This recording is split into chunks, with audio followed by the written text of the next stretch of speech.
பொதுவாக வேதாகமத்தில் அதிகமாக பலருக்கும் கேள்விகள் எழும்புவது கிட்டத்தட்ட 4400 வருடங்களுக்கு முன்பாக நிகழ்ந்த நோவா காலத்து ஜல பிரளயமாகிய பெருவெள்ளம் சம்பவம் பற்றிதான். பூமியிலே மனிதர்களின் அக்கிரமங்களும் பாவங்களும் பெருகிய போது கர்த்தர் மனிதர்களை உண்டாக்கியதற்காகவே மனஸ்தாபப்பட்டு அவர் சிருஷ்டித்த மனிதர்கள், மிருகங்கள், ஊரும் பிராணிகள், ஆகாயத்து பறவைகள் அனைத்தையும் அழிக்க எண்ணி ஒரு மிகப்பெரிய ஜலப்பிரளயத்தை அனுப்பினார். ஆனால் உத்தமனாகிய நோவாவும் அவரது குடும்பமும் மட்டும் இந்த அழிவிலிருந்து காப்பாற்றப்பட்டனர். அவர் உருவாக்கிய பேழை பற்றிய அனைத்து சந்தேக கேள்விகளுக்கான பதில்களை போன வார பதிவில் பார்த்தோம். இந்த பதிவில் நோவா காலத்தில் வந்த பெருவெள்ளம் குறிப்பிட்ட எல்லையில் நடைபெற்றதா அல்லது உலகளாவில் நடந்ததா என்று அதிகமாக தர்க்கிக்கப்படும் கேள்விக்கும், இந்த ஜலப்பிரளயமாகிய பெருவெள்ளம் எங்கிருந்து திடீரென்று வந்தது, தேவன் எப்படி இதை வரவழைத்தார், எப்படி இது சாத்தியமானது என்கின்ற கேள்விகளுக்கு ஆராய்ச்சியாளர்கள் கூறுவது என்ன என்பது பற்றியும், இப்போ ரீசெண்டா சென்னையில வந்த சின்ன வெள்ளத்தை சரி பண்றதற்கே அவ்வளவு கஷ்டமா இருந்தது, நோவா காலத்தில் உலகையே அழித்த அந்த பெருவெள்ளம் திரும்பி எங்கே சென்றது, அந்த தண்ணீர்களெல்லாம் எங்கு சென்றது என்பது போன்ற கேள்விகளுக்கு இந்த வேதாகமமும் விஞ்ஞானமும் என்கின்ற தொடரில் 6வது எபிசோடில் விரிவாக பார்ப்போம். வீடியோவை கடைசி வர பாருங்க, அப்படியே ஒரு லைக்கும் பண்ணிருங்க. ஒருவேளை நமது Bible wisdom Tamil channel notifications உங்களுக்கு வரவில்லை என்றால் சப்ஸ்கிரைப் செய்து பெல் பட்டனை கிளிக் செய்து ஆல் என்கின்ற ஆப்ஷனை செலக்ட் செய்து கொள்ளுங்கள். முதலில் நோவா காலத்து ஜலப்பிரளயம் குறிப்பிட்ட எல்லையில் நடக்கவில்லை, இது உலகளாகிய அழிவு என்பதை பற்றி பார்ப்போம். பரிசுத்த வேதாகமத்தில் ஆதியாகமம் 6:7 வசனத்தில் தேவன் தாம் உண்டாக்கின எல்லாவற்றையும் அழிப்பேன் என்று கூறினார். அவர் ஒரு குறிப்பிட்ட இடம், குறிப்பிட்ட இனம், குறிப்பிட்ட விலங்குகள் மற்றும் பறவைகளை அழிக்காமல் எல்லாவற்றையும் அழிக்க எண்ணி இந்த ஜலப்பிரளயத்தை அனுப்புகின்றார். இதில் நோவாவிற்கு மாத்திரம் தேவன் கண்களில் தயவு கிடைத்தது.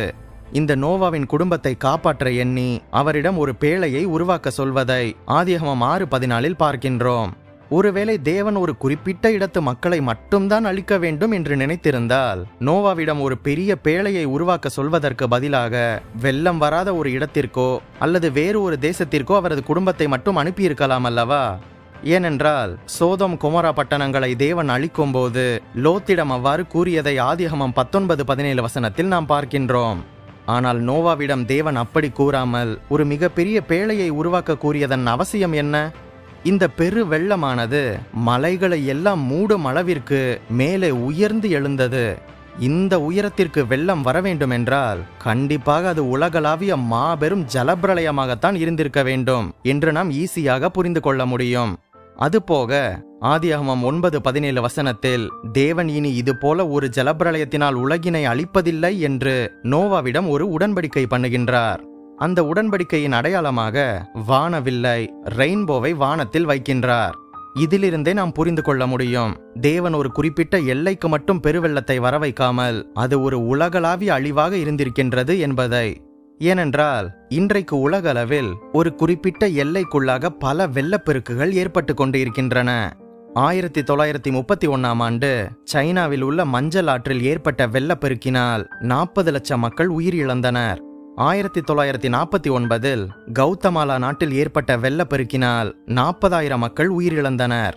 1974இல் வங்காளதேசத்தில் மழை வெள்ளத்தினால் ஏற்பட்ட வெள்ளப்பெருக்கினால் 28,700 பேர் மரித்தனர். 2013ஆம் ஆண்டு வட இந்தியாவில் ஏற்பட்ட வெள்ளப்பெருக்கினால் 5,700 பேர் மரித்தனர். இவை அனைத்துமே இயற்கையில் ஏற்பட்ட மாறுதல்களினால் ஏற்பட்ட வெள்ளப்பெருக்குகள்.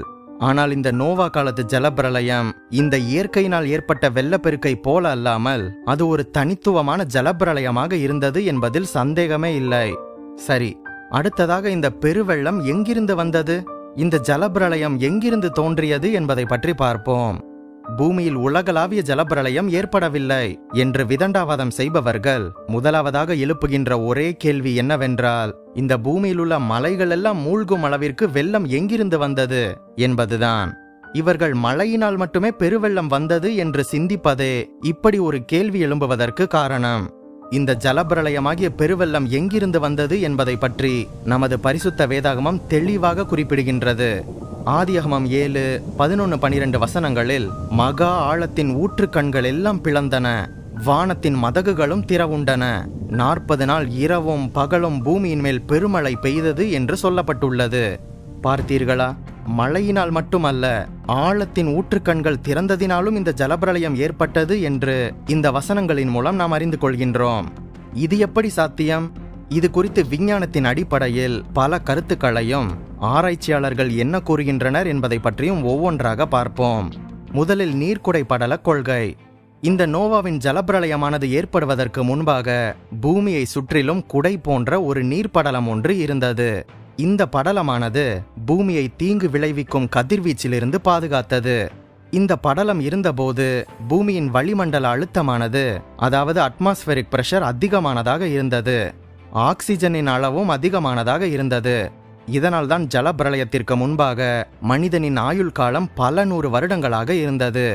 இதற்கு ஆதாரமாக மருத்துவத்துறையில் ஹைப்பர்பேரிக் சேம்பர் என்கின்ற இன்ஸ்ட்ருமெண்ட்டை குறிப்பிடுகின்றனர். இதற்குள் ஆக்சிஜன் செறிவூட்டப்பட்டிருக்கும். வளிமண்டல அழுத்தமும், அதாவது அட்மாஸ்பெரிக் பிரஷரும் அதிகமாக இருக்கும்.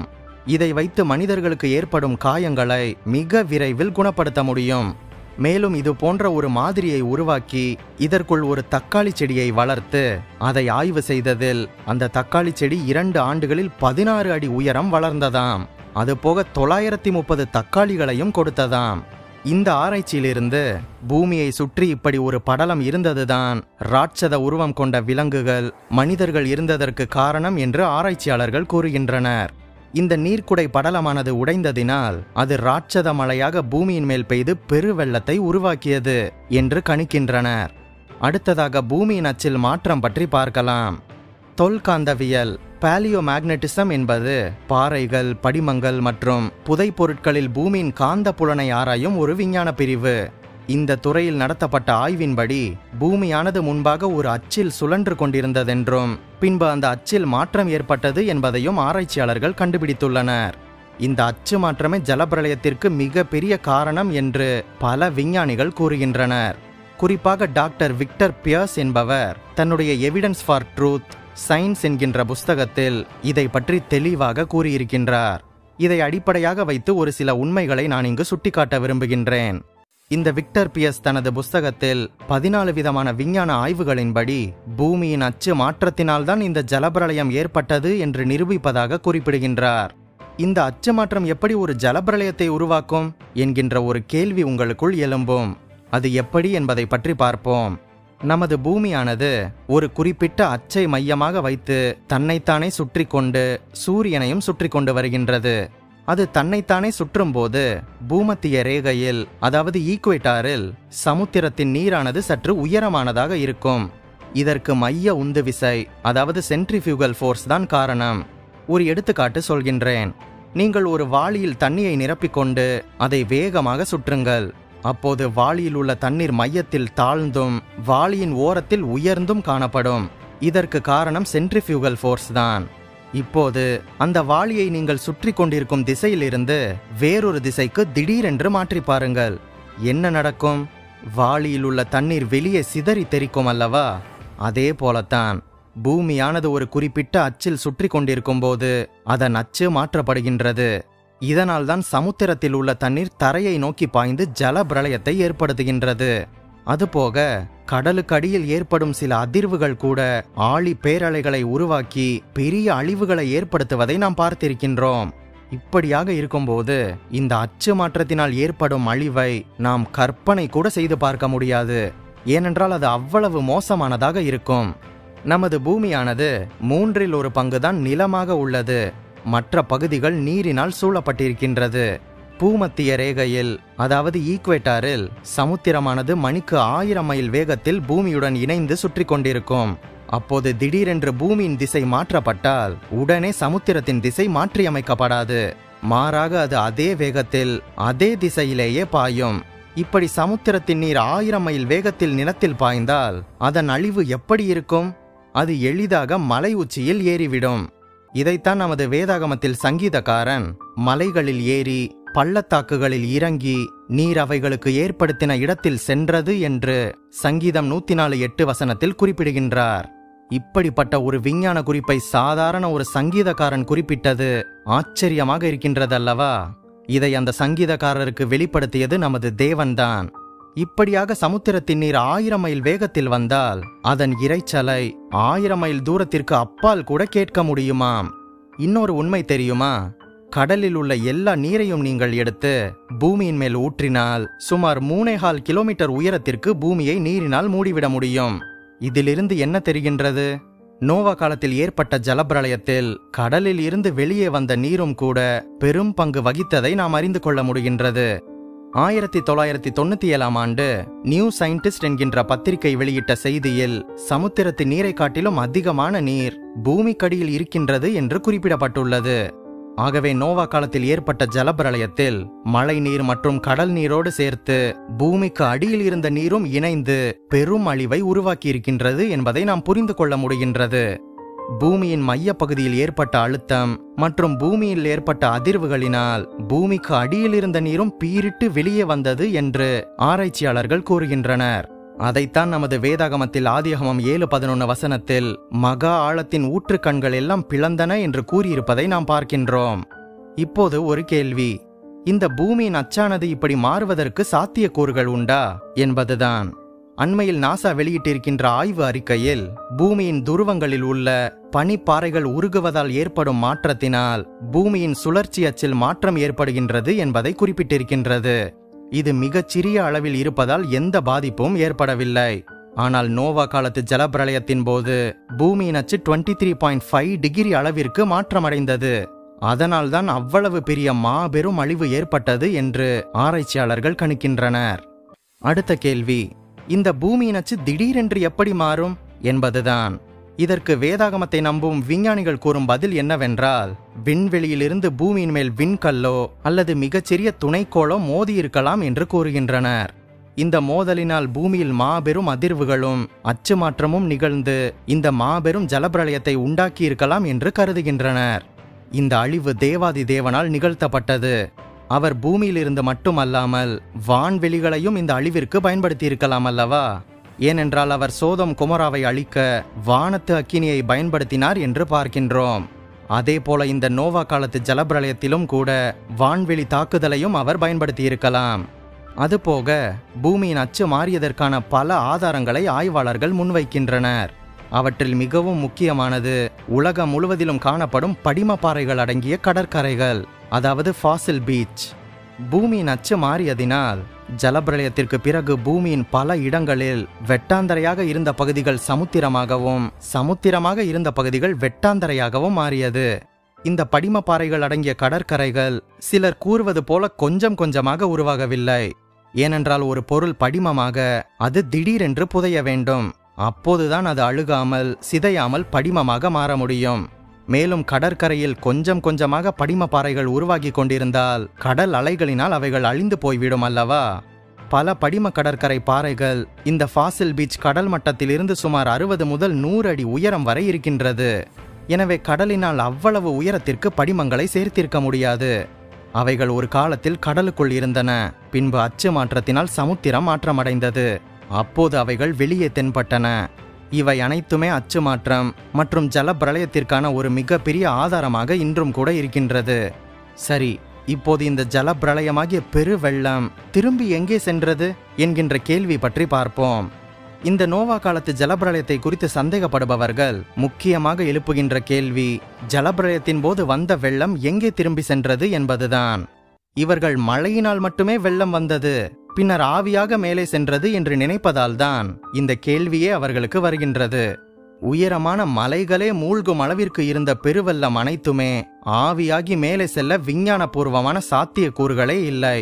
நான் முன்பாக குறிப்பிட்டது போல மழையினால் வந்த வெள்ளத்தின் பங்கு ஜலப்பிரளயத்தில் ஒரு பகுதிதான். அது ஆவியாகி மேலே சென்றது. அதே போல சமுத்திரத்திலிருந்து வந்த வெள்ளம் மீண்டும் கடலுக்கே திரும்பி சென்றது. அதே போல பூமிக்கு அடியிலிருந்து வந்த வெள்ளம் மறுபடியும் பூமிக்கு அடியிலேயே சென்றது. உங்களுக்கு ஒரு விஷயம் தெரியுமா?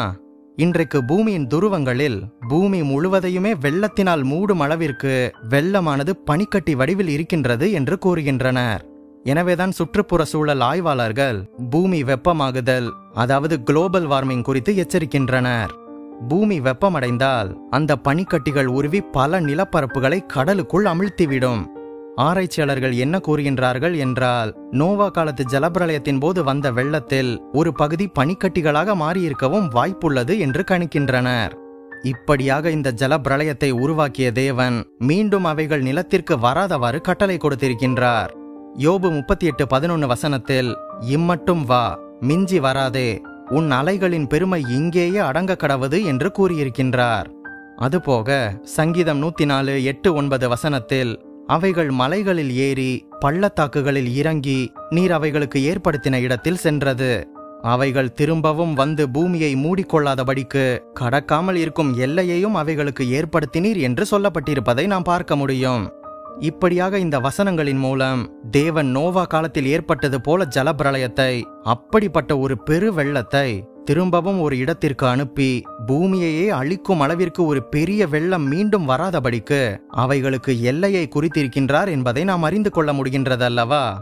இயற்கை சீற்றங்களினால் சில வெள்ளங்கள் ஏற்பட்டாலும் இந்த உலகையே அழிக்கும் அளவிற்கு ஒரு பெரிய வெள்ளம் இனி வரப்போவதில்லை. ஏனால் தேவன் நோவாவிற்கு வாக்கு கொடுத்திருக்கின்றார், நோவாவோடு உடன்படிக்கை செய்திருக்கின்றார். அதற்கு அடையாளமாக வானத்தில் வானவில்லை வைத்திருக்கின்றார். இப்போது உங்களுக்கு இந்த நோவா காலத்து ஜலப்பிரளயம் எப்படி சாத்தியமானது, பெருவெள்ளம் எங்கிருந்து வந்தது, திரும்பி எங்கே சென்றது என்கின்ற கேள்விக்கு பதில் கிடைத்திருக்கும் என்று நம்புகின்றேன். அடுத்த வாரம் சனிக்கிழமை இந்த நோவா காலத்து ஜலப்பிரளயத்திற்கு என்னவெல்லாம் ஆதாரங்கள் இருக்கின்றது என்பதை பற்றி பார்ப்போம்.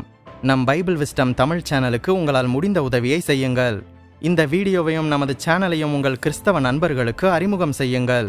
வேதாகமமும் விஞ்ஞானமும் என்கின்ற தொடரில் முதல் 5 எபிசோடுகளை நீங்கள் பார்க்க தவறியிருந்தால் டிஸ்கிரிப்ஷனில் லிங்க் உள்ளது, பார்த்து கொள்ளுங்கள். நீங்கள் ஆசீர்வதிக்கப்பட்டவர்கள்.